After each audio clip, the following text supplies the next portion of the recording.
of the subtle utilitarian political games both parties play, Ashantis may not really demand and insist an NPP government does the right thing, and they are reluctant to criticize them. Others may also be slow in their demand when an NDC party they massively voted for fails to deliver on their promises. Psychologically, they don't want to be seen fighting one of their own, and so hello viewers, these video presentations are actually articles that I have written for my website benajismedia.com, www.benajismedia.com. This write-up is headline, "There is nothing wrong with being tribalistic." Before we delve into the subject matter, which is how we Ghanaians in general carve out of several ethnic groupings can leverage on our ethnic differences to achieve collective goal of national development, let us first take a broader and realistic look at what tribalism is. That will give clearer understanding on why I believe there is nothing wrong with being tribalistic. Looking up the meaning in dictionaries, different definitions and explanations are presented on what tribalism is. In principle, the key definition that runs in all is that tribalism is simply having a strong sense of loyalty to one's own tribe or group. From this basic meaning, it is clear that there is nothing wrong with owning and being loyal to one's heritage or ethnicity. Any addition to this basic understanding is an attempt to explain the perverted and misguided use of the word tribalism. Tribalism only becomes problematic on the basis of superiority and inferiority, where one group sees itself more important or superior to another, or seeks to take undue advantage of or discriminate against others outside theirs. The superior group says this tribe is not good enough to mingle with us, and the inferior group feel they are not good enough to sit together with their neighbors from another tribe. It is this false sense of superiority and false sense of inferiority that creates an unnecessary immoral tension and discomfort around the use of this term tribalism. Other than that, there is nothing wrong when an Akan or Ewe person demonstrates a strong sense of loyalty to his or her ethnic heritage. Back to the substantive point. As indicated earlier, Ghana is made up of dozens of different ethnic groups. However, on average, Ghanaians do not really weaponize tribal differences against each other. This cannot be true several years ago or at the pre-colonial era, where tribal acrimony and wars were normal occurrences. Modern Ghana from the time of independence presents some sort of tribal blindness where citizens are more tolerant and do not really care about their tribal differences. As someone who grew up in Accra, a typical cosmopolitan city, one big compound house will have at least 6 families of different ethnic backgrounds living side by side and in harmony. Nobody really cares if you are a Gan, Fanti, Asante, Ewe, or Mampusi.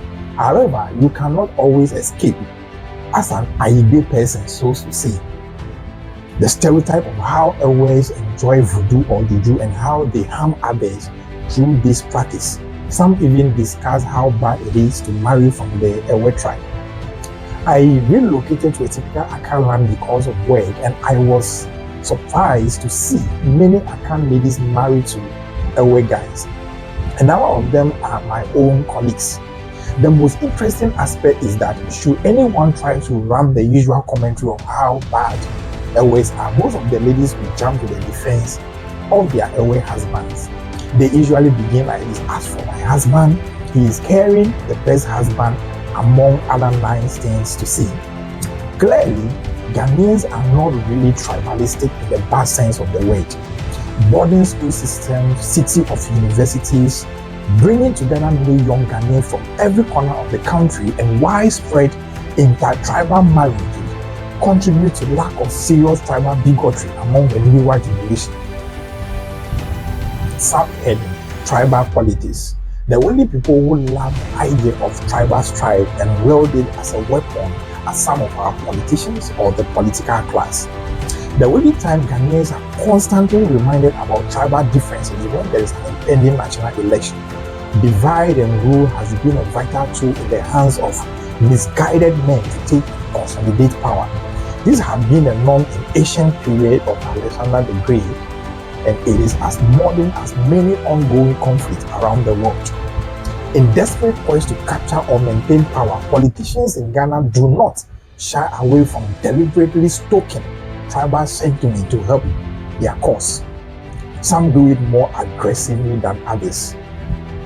NDC politician feels the people of Volta region owns it an allegiance to vote massively in its favor because the founder of the party, J.J. Ronnie, is from there and one of them. On the other hand, NPP also utilizes the same mindset on Akan lands, especially in the Ashanti region, because the party founders, particularly ex-president Kufuor, is one of them.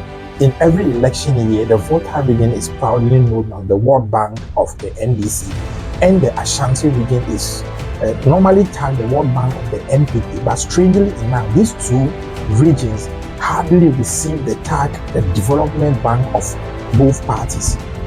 Apparently, politicians in this country wouldn't maximize tribal difference to achieve political goals to the benefit of their families, members of their inner circle, at the expense of millions of citizens. How do they achieve that? The Constitution of Ghana does not allow ethnic discrimination in sharing the national cake, so to speak. Such move will certainly set the country on fire, as we have witnessed elsewhere. Politicians from both divides know this very well. And so they only play the tribal card for self-interest, and after winning power, they treat everyone the same, and that development is evenly distributed in all regions, both in the Ashanti region and in the Volta region. Another powerful benefit of tribal politics to politicians is that they easily avoid accountability, as they blatantly steal the nation's resources from their children and children's children. When an MPP politician is caught in massive corruption and calls go for him to be held accountable, he and the party will complain about political persecution and witch hunting, and then rally behind people of Ashanti to defend him. Ultimately, the substantive issue of correct criminality is set aside. Similar thing happens with the NDC and corrupt officials from the Volta region. Few years back, President Nana Akufo-Addo visited Otumfuo Osei in his palace after winning his second term in office. In a rather interesting twist, the president lined up a number of his appointee ministers who hailed from the Ashanti region and presented them to Otumfuo like some kind of reward for the people of the region. That was shocking because many people thought the president would have listed a number of developmental projects that would inure to the benefit of the masses. Instead, he was bragging about the few Ashantis he elevated. These ministers he was bragging about are old people and well-established individuals, most of whom don't really care about the ordinary person. Ghanaians in general, especially Akans and Elders, must wake up to the reality that the political class really enjoy using all of us for their parochial interests. If for nothing at all, it is for a good reason. The cliche advice still stands: do not get your family members involved in running your personal business. If your parents or your brother joins your business and their actions and inaction lead to constant losses, it may be difficult to stand your ground and straighten things up. You wouldn't want to take drastic action that may result in a fallout with your mother or brother in your business. An employee you do not connect to by family, it is much easier to insist they do the right thing or they get fired out of sight for good. What am I driving at with this? Because of the subtle utilitarian political games both parties play, Ashantis may not really demand and insist an NPP government does the right thing, and they are reluctant to criticize them. Others may also be slow in their demand when an NDC party they massively voted for fails to deliver on their promises. Psychologically, they don't want to be seen fighting one of their own, and so they choose to look on and suffer. It is like NPP government telling Ashantis, vote for us because it is more honorable to allow one of your own to impoverish and starve you of decent living than someone from another tribe. The same goes to the NDC party and Ewes. But isn't it more painful if a child is starving to death in the presence of his own wicked auntie who is holding food in abundance? What NDC and NPP have been doing in this country with tribal politics fits this analogy. In the final analysis, even if you want to hold anti-tribal politics, let the Ewe people see we have elected on several occasions NDC into government, but they don't really help we the masses, and we find it difficult to hold them accountable. Let us rather elect NPP so that we can demand of them forcefully to do the right thing.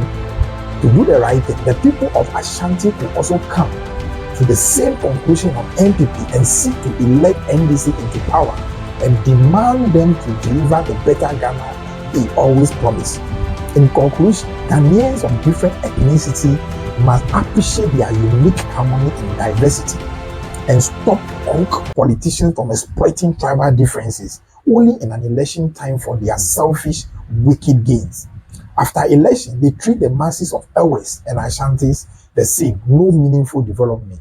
When this is done and done well, we will be able to elect leaders collectively who will be forced to put the welfare of the nation at heart and not build unexplained, endless wealth for themselves, family, and friends overnight.